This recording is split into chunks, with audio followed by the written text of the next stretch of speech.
안녕하세요. 매일 새로운 사연을 전하는 읽어주는 사연 라디오입니다. 구독과 좋아요, 많은 공유 부탁드립니다. 오늘의 사연 시작하겠습니다. 안녕하세요. 저는 올해로 34살이 된 여자입니다. 결혼한 지 1년 만에 지금은 돌아온 싱글이 돼서 새로운 출발을 준비하고 있습니다. 남편과 이혼한 지는 반년 정도 되었고요. 결혼 생활 1년간 스트레스가 이만저만이 아니었는데 이혼 후에 돌아가는 상황이 너무 후련하고 재밌는 데다가 너무 고소해서 그런가 여러분들께도 들려드리고 싶어서 이렇게 사연 한번 보내봤어요. 제가 33세 결혼을 했으니 요즘 같은 시대에 늦었다고 하기도 뭐하지만 빠른 편도 아니었어요. 원체 제가 결혼을 꼭 해야 한다는 생각도 가지고 있지 않아서 하게 되면 하는 거고 말게 되면 마는 거라는 식으로 제 일에 열중하면서 살고 있었습니다. 그렇다고 해서 제가 비혼주의자까지는 아니지만 결혼 자체에 부정적인 생각이 있어서 서둘러서 하고 싶지는 않았습니다. 어찌되었든 평생남으로 살아온 사람과 가족이 되는 게 결혼인데 여기 올라온 다른 사연들만 몇 개 들어도 알 수 있듯이 가족이 된다는 게 결코 쉬운 일이 아니잖아요. 제가 제 배우자만 좋다고 해서 꼭 행복하리란 보장이 없는 데다가 의견 충돌로 일어나는 스트레스 같은 걸 감당할 자신이 없었어요. 엄마는 그런 저를 보면서 제 생각이 틀렸다고 나이 먹으면 저도 생각이 달라질 거라고 했는데 그런 생각이 한 번도 변한 적은 없었어요. 그런데 제가 한두 살 나이를 더 먹게 되고 나이 먹어가면서 회사 일에 열중하다 보니 점점 꾸미는데도 관심이 떨어지고 하니까 제가 진짜로 결혼을 못하게 되는 건가 싶어 엄마도 안달이 나셨었나 봐요. 어느 날엔가 저한테 아는 사람을 통해서 선자리 비슷한 걸 만들어놨다고 하시며 워낙에 간곡하게 부탁하시길래 한번 져주는 척하면서 그 자리를 나가게 되었어요. 그때 만난 사람이 저의 전 남편이었죠. 저도 제가 그렇게 결혼하게 될 거라고는 상상도 못했어요. 결국 안 좋게 끝난 제 결혼에 엄마는 그때 자기가 서두르지 않았으면 적어도 저한테 이혼한 여자라는 딱지가 붙지 않았을 테니 매번 제게 미안하다고 사과를 하시지만 저는 그렇게 크게 신경 쓰지 않습니다. 소개 자리에 나온 사람은 저보다 4살 연하의 남자였습니다. 소개 자리에 나가서야 그 사실을 알게 되었고 저보다 어린 남자라고 제가 부족하다거나 한 것도 아닌데다가 그때도 등 떠밀려 나온 자리다 보니 잘 해보려는 의지가 없어서 그냥 그 자리가 끝나면 정중하게 거절할 요량으로 나갔었어요. 남편과는 간단히 자기소개를 주고받고 대화를 나누는데 당시 남편도 별로 의욕이 없어 보이더라고요. 그때는 막연히 제가 자기보다 나이가 많은 여자라 실망했는가 보다 싶어 기분이 썩 좋지만은 않았는데 사실은 그게 아니었어요. 어쩌다가 그런 대화가 오고 간지는 모르겠는데 그냥 식사가 끝나고 원래 계획했던 대로 남편에게 제가 먼저 말을 걸었어요. 저는 사실 별 생각 없이 나온 자리고 처음부터 거절할 생각으로 나왔다는 이야기를 꺼냈는데 남편도 저와 같은 생각이더라고요. 사실 자기도 결혼 생각은 딱히 없는 사람이고 남편의 부모님이 통사정을 하는 바람에 등 떠밀려 나온 자리라고 말을 하더라고요. 홀어머니의 외동이라서 자꾸 자기의 결혼을 서두르신다며 부담스럽다는 이야기를 꺼내면서 자기는 결혼을 서두르고 싶지 않다는 의사를 확실하게 밝혀왔어요. 어쩌다 보니 서로의 결혼관에 대해서 이야기가 오고 가게 되었는데 저랑 생각도 비슷하고 말도 잘 통해서 식사가 끝나고 근처 카페로 가서 마주 앉아 이런저런 이야기를 나누게 되었습니다. 오히려 식사 자리에서보다 훨씬 많은 대화를 주고받았는데 말도 잘 통하고 생각까지 비슷하니 오히려 선자리에서보다 카페에서 둘이 보낸 시간이 더 선자리처럼 느껴지더라고요. 언젠가부터 자연스럽게 연락을 주고받는 사이가 됐고 회사도 서로 가까운 곳에 있어서 자주 만나게 되었고 자연스럽게 만난 지 6개월이 안 돼서 둘 사이에는 결혼 이야기가 오고 가기 시작했습니다. 저와 비슷한 결혼관을 가지고 있었기에 눈치 보듯이 의무적으로 양가에 효도를 하는 건 싫다던지 결혼을 하게 되면 양가에 얽매이지 않고 둘이서 알콩달콩이 잘 살았으면 좋겠다는 이야기가 오고 가니 이 남자라면 결혼을 해도 되겠다는 생각이 들었어요. 결혼 준비를 하던 과정에서 시어머니 쪽에서 한두 가지씩 불만을 이야기하기 시작했어요. 저는 제 결혼을 진정으로 축하해줄 수 있는 사람만 불러 소규모의 결혼식을 생각하고 있었는데 시어머니 쪽에서 여태 축의금으로 나간 돈이 얼마인 줄 아시냐며 그걸 다 회수하려면 무조건 크게 해야 한다고 성하시더군요. 막상 결혼식에는 그렇게 많은 사람들이 오지 않아서 식사비로 헛돈이 나가기는 했지만 그 정도는 결혼 후 있던 일에 세 발의 피도 되지 않았습니다. 신혼집을 마련할 때도 크고 작은 소동이 있었어요. 결혼 자금으로 쓰려고 모은 돈은 아니지만 아무튼 남편이 준비한 돈보다 제가 준비한 돈이 더 많았어요. 당연히 제가 남편보다 회사 생활도 일찍 시작했고 나이도 더 많았기 때문에 모아둔 돈이 차이가 나는 건 당연하다는 생각이었습니다. 어차피 가족이 될 건데 누가 더 내고 누가 덜 내고 그게 뭐가 중요한가 싶었습니다. 남편이 가진 돈은 4,500 정도였고 나머지는 제가 모은 돈과 대출을 섞어서 준비하게 되었어요. 회사가 서로 가까운지라 경기도권이기는 하지만 회사가 있는 곳까지 대중교통이 잘 되어 있는 아파트를 전세로 들어가기로 했습니다. 비교적 신축인데다가 전세금 2억 정도로 들어갈 수 있는 곳 중에서는 주변 인프라도 잘 되어 있고 해서 내린 결정이었죠. 막상 대출을 받으려니 이자 내는 게 아쉬워 남편 쪽에서 좀 더 지원을 받았으면 했지만 남편은 지금 신세지면 괜히 나중에 손 벌릴 수도 있고 그렇게 되면 그때 가서 할 말이 없으니 이 부분은 우리가 감내하는 게 어떻겠냐 하더라고요. 시댁이 형편이 넉넉한 곳은 아니라 노후자금이 확실히 마련되지 않은 상황이란 걸 알았기에 그 말이 이해가 가더라고요. 그런데 저희가 들어갈 집 가지고 시어머니 쪽에서 싫은 소리를 하시더라고요. 저희가 알아본 신혼집이 2억이라는 사실이 굉장히 언짢으셨던 것 같습니다. 시댁 근처에 전세 6천짜리 연립을 추천하시면서 이 정도만 해도 아무 지장 없이 살 텐데 이제 막 시작하는 신혼부부가 무슨 30평짜리 신축으로 들어가냐며 노발대발 하시더라고요. 예단을 생략한 이유가 이런 사치를 부리려고 그런 거냐며 성하셨습니다. 돈 한 푼 보태주시지 않았으면서 그런 말을 하시는 게 솔직히 이해가 가지 않았고 저도 철들고 난 후에 주택이나 빌라에서 살아본 적도 없었기 때문에 미안하지만 시어머니 뜻에는 따를 수 없겠다고 남편에게 이야기했더니 그 부분에는 남편이 제 편을 들어주면서 일단락 되었습니다. 결혼 전에는 저보다 어리고 시어머니 말에 꿈쩍도 못하는 것 같아서 걱정했는데 그래도 중심 잡을 때는 중심을 잡아주는 것 같아 그 모습이 든든해 보였었어요. 그런 모습은 신혼 초반에는 변하지 않았어요. 한동안은 아침에 출근 준비를 하느라 바쁜 와중에 매번 시어머니한테 전화가 왔습니다. 우리 아들 아침밥은 챙겨줬느냐? 소화를 잘 못하니 누룽지 같은 걸 끓여주면 잘 먹는다. 계란 후라이라도 하나 해주거라. 이런 식으로 매일 아침마다 전화를 하셨어요. 신혼집이 대중교통이 좋기는 하지만 거리가 멀어져 출근하는 시간이 길어졌기 때문에 아침에 바쁜데 도무지 아침을 챙겨 먹을 시간도 안 됐습니다. 거기에 제가 아침밥을 꼭 챙겨 먹는 스타일도 아닌지라 그런 전화가 저에겐 큰 스트레스로 다가왔습니다. 그렇게 아침마다 시어머니 잔소리에 시달리다가 남편에게 아침밥을 먹고 싶으면 너가 알아서 챙겨 먹으라 했더니 그 자리에서 바로 시모에게 전화해 한 소리 하더라고요.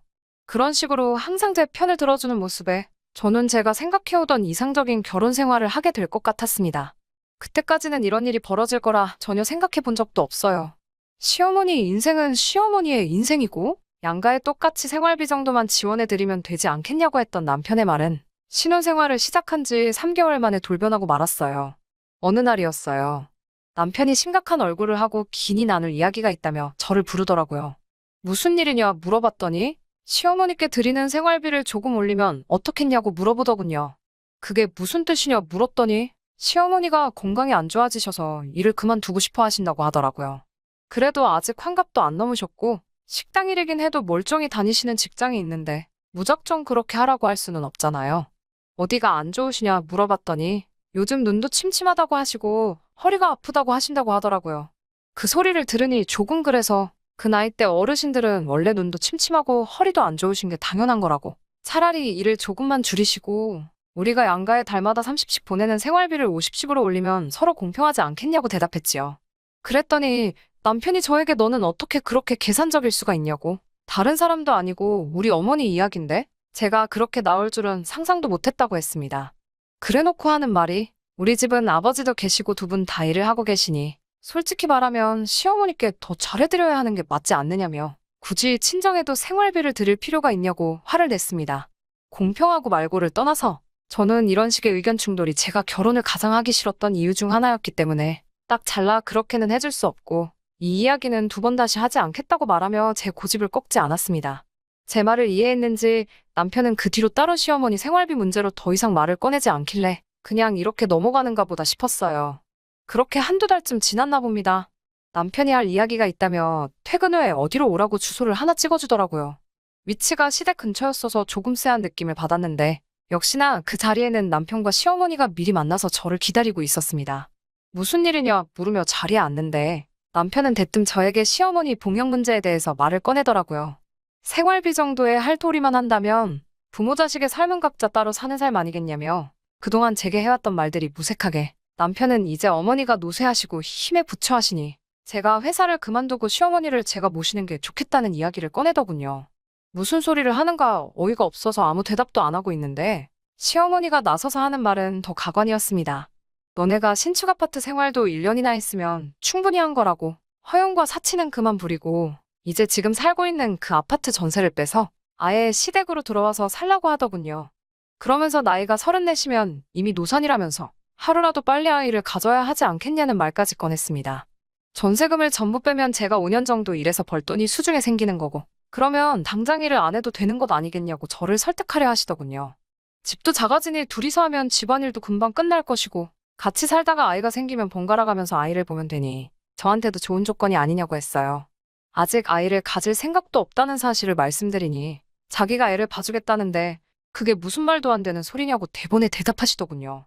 아이를 봐주면 제가 시모에게 달마다 200만 원은 줘야 하는데 집안일을 같이 하는 대신 공짜로 봐주는 거라며 저보고 그렇게 계산적인 애가 이런 계산은 왜 이렇게 하질 못하냐고 궁시렁대시더라고요. 그래도 남편의 어머니이니 최대한 정중하게 거절을 하려고 했는데 듣다 하니까 머릿속에서 툭 하고 이성의 끈이 끊어지는 소리가 들리는 것 같았어요. 곧바로 시어머니에게 한마디 했죠. 그러면 어머님께서 말씀하신 대로 하겠다고 신혼집 전세도 빼고 아이도 최대한 빨리 만들겠다고요. 단, 저는 회사도 그만두지 않을 거고 시댁으로 들어갈 생각은 추호도 없다고 말했습니다.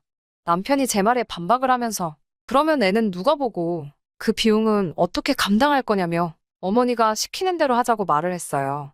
저는 남편에게 넌 조용히 있어 하며 손에 들고 있던 물컵을 들어 남편 얼굴에 끼얹어버리고 시어머니 보는 앞에서 따박따박 제가 하고 싶은 말을 했습니다. 전세를 빼면 신혼집에 각자 들인 돈만큼 정확하게 나눠 따로 통장 관리를 할 거고 시댁으로 들어가는 게 아니라 친정으로 들어가는 게 맞다고 말했어요. 친정이 우리 두 사람 회사에서도 더 가깝고 집도 훨씬 더 크고 빈방도 많으니까요. 그리고 아이는 친정엄마가 돌보실 테고 저는 회사를 계속 다닐 수 있으니 그게 더 이득이 아니겠냐고. 그리고 그렇게 되면 친정의 생활비까지 포함해서 한 달에 300씩 드릴 거라고 했죠. 시어머니는 얼굴에 물을 맞고 상황 파악을 못하는 남편은 신경도 쓰지 않고 제 말이 끝나자마자 지금 우리 아들을 데릴 사위를 만들려고 하는 거냐며 발악을 하시더군요. 저는 할 이야기 다 끝났으니 그게 싫으면 그냥 이혼할게요. 하고 자리에서 일어났습니다. 나가기 전에 목이 타서 물 한 컵을 더 따라 마시고 나왔는데 제가 컵을 손에 쥐는 순간 시어머니가 그 모습을 보고 움찔하시더라고요. 아마 제가 시어머니한테도 물 한 컵 끼얹으려고 했나 싶으셨나 봐요. 그날 저녁 저보다 늦게 돌아온 남편은 앞뒤 다 자르고 사과 한마디 없이 제 앞에서 화를 내더군요. 어떻게 사람 많은 곳에서 그런 망신을 주냐며 그리고 어떻게 자기 어머니한테 그럴 수 있냐면서요. 입장 바꿔 장모님이 같은 상황이라면 자기는 그렇게 했을 거라고 말도 안 되는 소리를 하더군요. 남편에게는 그렇게 엄마가 좋으면 너 혼자 나가서 너네 엄마랑 살라고 소리치고 남편을 집 밖으로 내쫓았습니다. 남편은 끝까지 시어머니 봉양하기를 포기하지 않았고 그렇게 서로의 의견을 조율하지 못한 채 한 달 뒤에 저희는 합의하에 이혼을 하게 되었습니다. 결혼할 때 들었던 비용은 전세금을 빼서 처음에 들어간 돈 그대로 똑같이 나누었어요. 저는 다시 친정으로 들어가게 되었고 그 뒤로는 시댁이나 남편과는 따로 연락을 한 적이 없습니다. 하지만 이렇게 모든 일이 끝이 났다면 제가 이 사연을 보낸 이유가 없겠죠? 우연히 얼마 전에 남편을 만날 일이 생겼는데 그때 알게 된 사실이 너무 재밌어서 말이죠. 그리고 오늘 제가 이 사연을 보낸 이유이기도 합니다. 평소에 잘 안 차고 다니던 손목시계가 있었는데 아무리 찾아봐도 없더라고요. 잘 생각해보니 신혼집에서 정리할 때 남편의 귀중품을 담아놓은 상자에 넣어놓았던 기억이 퍼뜩 들더라고요. 그냥 잃어버린 셈 칠까도 싶었지만 그러기는 또 싫었습니다. 전 남편에게 단돈 1원도 더 주고 싶지가 않았으니까요. 그날 야근하면서 한참을 고민하다가 퇴근길에 시댁에 들리겠다고 남편에게 연락을 했어요. 지금 그쪽으로 가고 있는 길이니 제 시계를 받아가야겠다고요. 그런데 남편은 시댁이 아닌 처음 보는 주소를 저에게 불러주더라고요. 그 위치는 남편의 회사가 있는 데서 15분 거리도 안 되는 곳이었습니다. 역에서 내려 시장 쪽 골목으로 들어가니 원룸 빌딩이 질비한 곳이 나오더라고요. 한참을 헤매다가 남편에게 전화를 걸었습니다. 남편은 그 수많은 원룸 빌딩 중 한 곳에서 추레한 차림으로 나오더군요. 머리도 기름져서 며칠은 안 감은 듯하고 수염도 듬성듬성 나 있는 게 행색이 아주 보잘것없어 보였습니다. 시계를 받고 가려는데 잠깐 시간 좀 되냐고 하는 말에 이야기를 나눴어요. 그렇게 사랑하는 어머니는 어쩌고 원룸촌에서 혼자 살고 있냐고 물어봤습니다. 이야기를 다 듣고 나니 너무 속이 후련해서 남편 보는 앞에서 푸아하면서 소리를 지르며 웃어버렸네요. 자초지종을 듣자 하니 남편도 저와 똑같이 신혼집을 정리하고 시댁으로 들어가게 되었다고 합니다. 그렇게 한 달 정도 지났을까? 시어머니랑 대판 싸웠다고 하네요. 이제 장가 다 보내놓고 손주 돌보며 며느리 수발받으며 살 줄 알았는데 다 늦어서 다시 아들내미 수발들게 생겼다고 이제는 더는 못하겠다고 하시면서 자기 집에서 밥도 주고 빨래도 해주고 잠도 재워주니 월급의 반을 내놓으라는 둥 싫은 소리와 잔소리를 엄청 하더래요. 남편도 참다 못해 이렇게 된 게 누구 때문이냐며 서로 책임 문제로 티격태격 하다가 결국 남편은 시어머니 집에서 쫓겨나 버리고 말았다네요. 그제서야 남편은 저한테 진심 어린 사과를 하면서 우리 다시 시작해보면 안 되겠냐며 제 앞에 눈물을 뚝뚝 흘려가면서 들을 가치도 없는 소리를 하더라고요. 모처럼 엄마가 그렇게 좋다고 하길래 엄마 품으로 다시 반품해줬더니 엄마한테 다시 반품당한 기분이 어떠냐고 비아냥댔습니다. 시계를 돌려받은 뒤에 이제 두 번 다시는 연락할 일 없으니 너네 엄마랑 알콩달콩 둘이서 재밌게 잘 살라고 말하고 뒤도 안 돌아보고 그 자리를 박차고 나왔습니다. 오는 내내 속이 너무 후련해서 그냥 걷고만 있는데도 웃음이 나더라고요. 아무튼 제 이야기는 여기서 끝입니다. 사람이 겉과 속이 다를 수는 있지만 지키기로 한 약속을 어기는 건 안 된다고 생각해요. 이 사연을 들으시는 분들 중에 아직 결혼을 안 하셨거나 아니면 자식이 결혼을 앞두고 계신 분들에게 제 경험을 토대로 조언 하나 해드리고 싶은 게 있습니다. 아무리 좋아도 남의 집 자식이고 사람은 언제 바뀔지 모르는 거니 결혼 후 1년 정도는 혼인신고를 하지 않는 게 어떨까요? 그러지 못한 저는 이따금씩 후회가 드는 부분이기도 하거든요. 긴 이야기였는데 끝까지 제 이야기 들어주신 분들에게도 너무 감사드립니다. 제 이야기 듣고 다들 힘찬 하루 보내시고요. 긴 이야기 들어주셔서 감사합니다. 오늘의 사연은 여기까지입니다.